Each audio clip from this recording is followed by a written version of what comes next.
Ladies and gentlemen, good morning. I would like to thank Bill Sherman, director of the Warburg Institute, and the other curator of the exhibition, Martina Mazzotta and Jonathan Allen, for kindly inviting me to speak today. I apologize in advance for my poor English. For this reason, I reread a prepared speech. My talk will focus on a very famous tarot deck, currently divided between the Morgan Library in New York, the Accademia Carrara in Bergamo, and a private collection. This deck is known by several names: the Visconti Sforza deck, with a clear reference to its patrons, the Colleoni deck, or the Colleoni-Baglioni deck, after its last private owners, before it entered the museum collection. In my presentation, I will refer to this group of cards simply as the Colleoni deck. My investigation on these cards began 3 years ago on the occasion of a scientific research promoted by the Accademia Carrara in collaboration with the Restoration Center of the Venaria Reale and the Morgan Library. This project will find its outcome in an exhibition devoted to tarot cards, which will be held at the Accademia Carrara in the spring of next year. It will be a rare opportunity to present the Colleoni deck in its entirety more than a century after its being scattered. The Colleoni deck. A traditional tarot deck is composed of 78 cards, divided into two main groups. The first group consists of 56 cards organized into 4 suits: coins, cups, swords, and staves.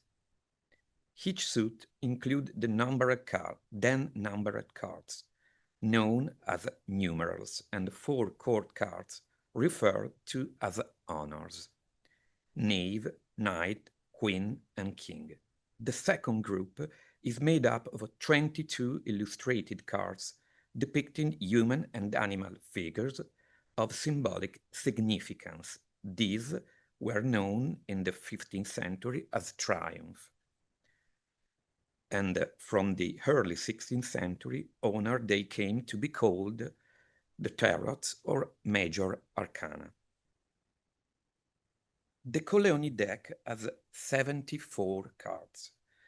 Of these, 26 are held at the Accademia Carrara in Bergamo, including 5 triumphs, 7 court cards, and 14 numerals. 35 cards are kept at the Morgan Library in New York, consisting of 15 triumph, 8 honors, and 12 numeral cards. The remaining 13 numeral cards are held in a private collection in Bergamo. Only 4 cards are missing: 2 triumph, the devil and the tower, 1 honor, the knight of coins, and 1 numeral, the 3 of swords. At the end of the 19th century, when the deck was first documented, 3 of these cards had already gone missing.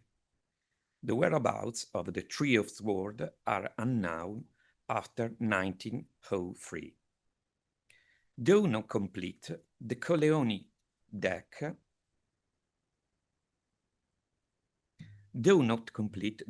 deck stand out as having the highest number of cards among the surviving ancient tarot decks. 14 other unpainted tarot decks from the 15th century are known to date.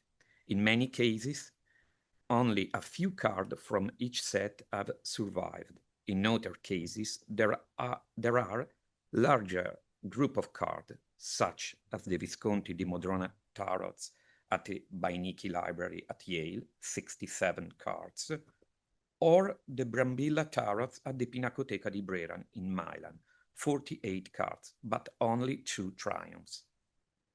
I have mentioned these 2 splendid decks because, like the Colleoni tarot, They were commissioned in Milan and painted in the workshop of Bonifacio Bembo and his brothers. However, neither of these decks includes as many cards as the Colleoni decks. Material description. Before moving on the analysis of the Colleoni deck, it will be useful to begin with a material description of the cards. The cards are rectangular in shape, each measuring 107 by 87 millimeters. The cardboard is made by gluing together 5 sheets of paper, resulting in a firm and rigid support. The images are tempera painted over a prepared red layer, with extensive use of gold for the backgrounds and silver for the clothing and armors. Both gold and silver were laid with punchwork and engraved designs. The reverse side of each card is painted red. The numeral card features a white background decorated with floral motifs in blue and red. These are framed with a red painter border on all 4 sides, with a second green border framing the area containing the plant decoration. In contrast, the figurative cards, both honors and triumphs, are framed by a blue painted border. The upper portion of the image features a gilded background achieved with punchwork, while the lower part consistently depicts a painted natural landscape which varies from card to card. The character represented on this card reflects the refined and elegant atmosphere of a Renaissance court. Knights, ladies, and noblemen are dressed in lavish, fashionable garments, rendered with exquisite details. As a matter of fact, in the past, there were attempts to identify some of these figures with actual individuals who once graced the Sforza court and the like. Despite sharing the same compositional layout, 6 cards, the moon, the star, and the word from the Accademia Carrara, and the strength, the sun, and the temperance from the Morgan Library, show notable differences in their lower section. Here, the landscape is rendered with a greater attention to depth, often featuring a cliff in the foreground, thus enhancing spatial illusion. The word card also stands out for its gilded background and does not show the usual lozenge motif seen in the rest of the deck. Instead, it features a square pattern. It's the only card. These 6 cards were clearly painted later by a different artist than the one who made the rest of the deck. The first mention of the Colleoni deck appears in 1897, article by Gustavo Frizzoni. While discussing private collection in the city of Bergamo, Frizzoni referenced a chart deck split between Alessandro Colleoni, a descendant of an ancient noble family whose most illustrious member was Bartolomeo Colleoni, and Francesco Baglioni, an eclectic collector and member of the board of the Accademia Carrara. Frizzoni also provided some details about the collecting history of the deck, although he did not mention its sources. It is likely that this information came directly from the owners. I will now summarize this narrative, incorporating additional findings from later scholars. In the second half of the 18th century, the Colleoni deck was reportedly housed in Bergamo at the residence of the cathedral canon Antonio Maria Ambiveri. From 1759, Ambiveri assembled a remarkable library of codices and a notable collection of medals.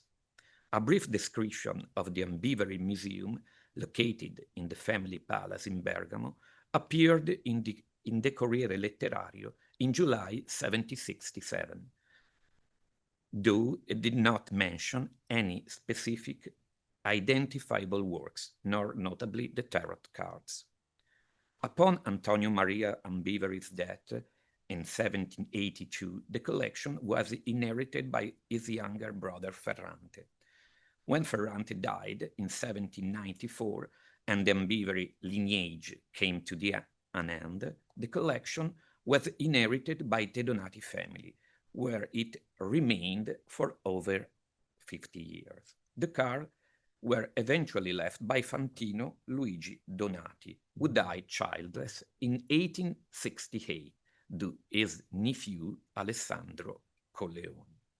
The deck remained in the Colleoni family for some time until 26 cards were exchanged with Francesco Baglioni.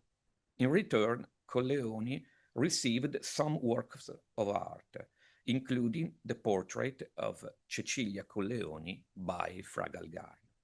The exact date of this exchange is not known, although the presence of the card in the Baglioni's collection was documented by 1895. In 1900, upon Baglioni's death, the cards he owned passed to the Accademia Carrara, along with the rest of his collection, which we bequeathed to the museum where he had long served as a president. In 1903, Count Roncalli of Bergamo offered 50,000 francs to Alessandro Colleoni for the remaining card in his possession. Yet Colleoni declined the offer. A few years later, in 1906, rumors of a sale circulated in the press, but these were promptly denied by the Colleoni family. Still, it didn't take long for the cards to change hand.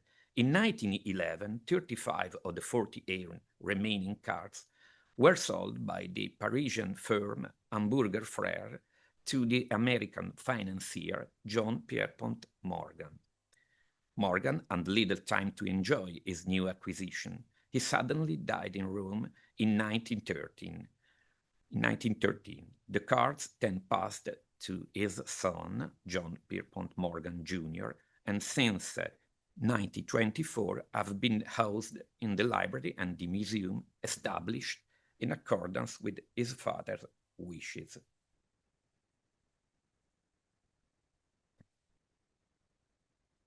Let us now turn to the question of the deck's origin. Who commissioned the Colleoni tarots? Initially, it was believed that the deck had been made for Cardinal Ascanio Maria Sforza, who is recorded as having commissioned a set of tarot cards from Antonio Cicognara in 1484. However, the sources for this claim have since proven to be entirely unreliable. Thanks to detailed heraldic analysis and the study of emblems and mottos found on the card, it is now definitively established that the deck was commissioned by the Sforza family. On this point, there is no longer any doubt.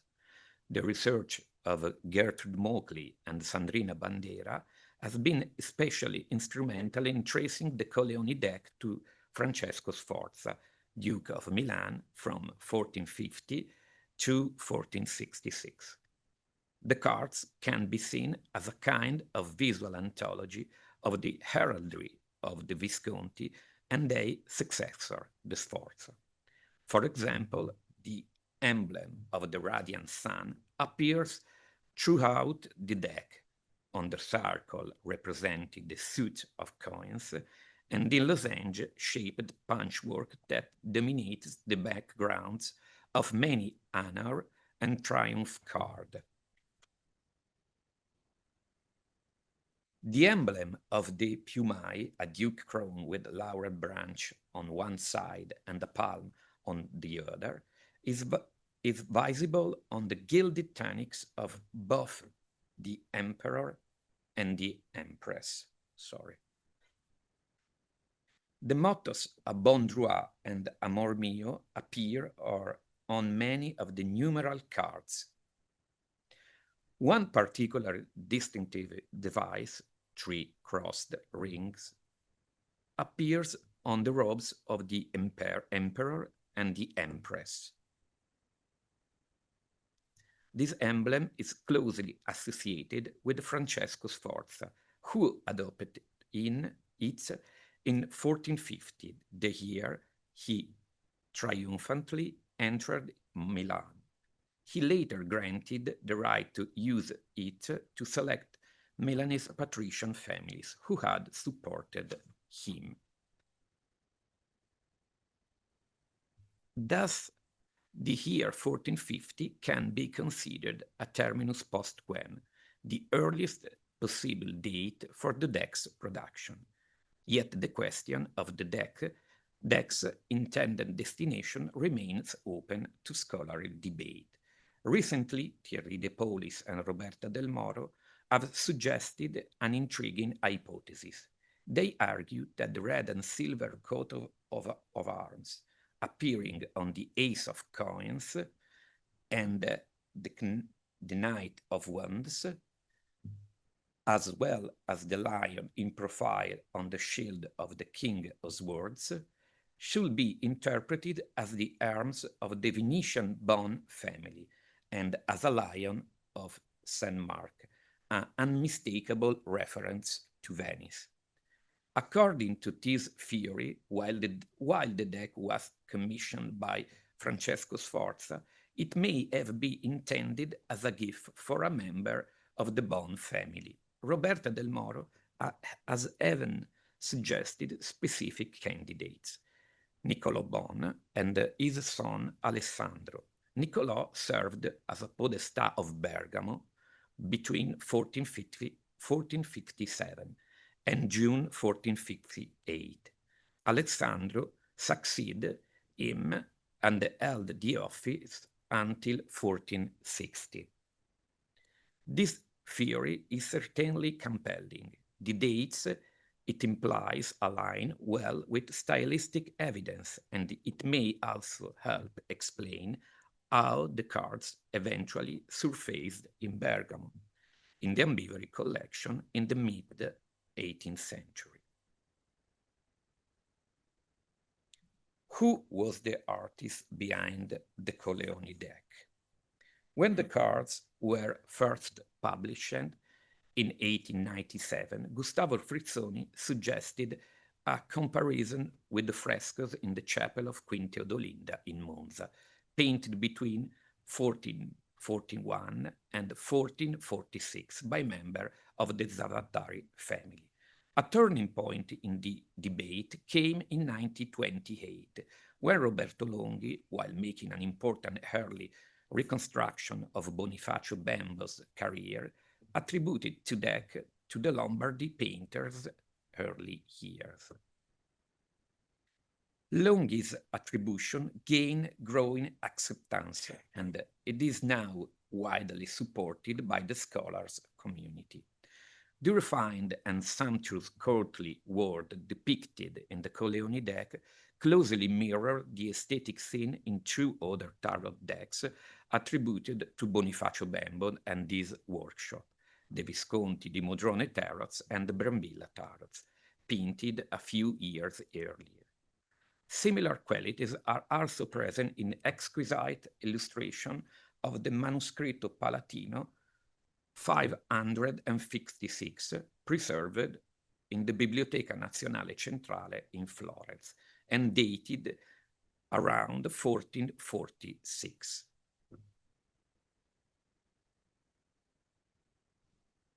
This enchanted fairy tale-like atmosphere was also created by Bonifacio Bembo in the frescoes he depicted in the castle of Pavia, which unfortunately were destroyed in the early 16th century. Recent research on Bonifacio Bembo and his workshop has led to identification of a second hand in the deck, that of his brother Ambrogio Bembo, Some scholars have suggested that Bonifacio may have conceived or began the deck, while Ambrogio completed it. This is a compelling idea, although for the time being it remains a mere assumption, given how little we still know about Ambrogio's individual style and work. Mockley and Bandira research was also crucial to the question of attributing a date to the deck. For a long time, scholars assumed that the deck was produced in the 1440s. However, as noted here, heraldic and historical evidence clearly establish 1450 as a terminus post quem. The work of Bembo and this workshop is now generally placed in the 1450s, perhaps specifically between 1456 and 1458, when Bonifacio is documented working on commission for the Castle of Pavia under Francesco Sforza. There is, however, a second and more complex issue related to the authorships.